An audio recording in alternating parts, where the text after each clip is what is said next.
मध्य प्रदेश महाराष्ट्राला जोडणाऱ्या बिजासन घाटात सोमवारी सकाळी एक दुर्दैवी अपघात घडला।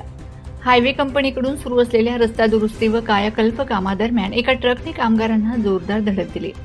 या अपघातात सेफ्टी इंजिनियरचा जागीच मृत्यू झालाय। मिळालेल्या माहितीनुसार MH18 BA 6199 क्रमांकाचा ट्रक इंदूरहून चुरी भरून महाराष्ट्राच्या दिशेने जात होता। बिजासन घाटातील शिडी मोड येथे अचानक ब्रेक फेल झाल्याने ट्रक चालकाचे वाहनावरील नियंत्रण सुटले।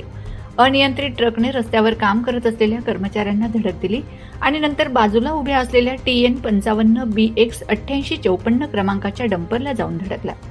ट्रक आणि डंपरच्या मध्ये अडकल्याने सेफ्टी इंजिनियर दुर्गेश राहणार गोरखपूर यांचा जागीच मृत्यू झालाय।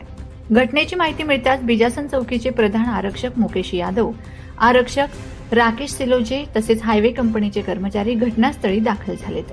क्रेन व JCBच्या सहाय्याने ट्रक हटवून मोठ्या प्रयत्नानंतर मृतदेह बाहेर काढण्यात आलाय। त्यानंतर शवविच्छेदनासाठी मृतदेह रुग्णालयात पाठविण्यात आला।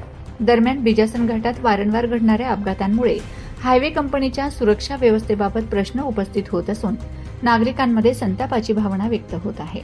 माझा खानदेश न्यूज ब्युरो शिरपूर।